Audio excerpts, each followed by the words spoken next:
अस्सलामु अलैकुम वरहमतुल्लाहि वबरकातुहू। एक अहम मुहिम बात है कि इंसान कभी किसी ख़ास टाइम में बीमार पड़ रहा है। ये अचानक सही था, अचानक बेहोश होने लगा, क्या हुआ पता नहीं क्या हो गया। तो ऐसे वक्त में इंसान को चाहिए कि जो नारी मखलूक है, आग वाली मखलूक, इससे पनाह चाहे और डट करके कहे, जम करके कहे, निडर बेखौफ हो करके कहे, अल्लाहुम्मा इन्नी अऊज़ु बिका मिनन नार। अल्लाह, ये नारी मखलूक, नार से मुराद नारी मखलूक जो आग से बनाई गई, शैतान जिन्न, इनका ख्याल करे कि इनसे मैं पनाह चाहता हूँ। कभी कहे अल्लाहुम्मा इन्नी अऊज़ु बिका मिन हमाज़ातिश शयातीन, कभी कहे अल्लाहुम्मा इन्नी अऊज़ु बिका मिनन नार, और नार से मुराद नारी मखलूक ले। कभी कहे अल्लाहुम्मा अजिरनी मिनन नार, अल्लाह मुझे आग से पनाह दे।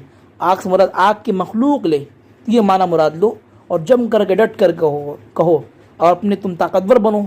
फ़लक पढ़ करके, नास पढ़ करके, आयतुल कुर्सी पढ़ करके, दुरूद शरीफ पढ़ करके, और इनका मुस्तकिल तकरार करो। फ़लक और नास का सुबह शाम फ़ायदा होगा।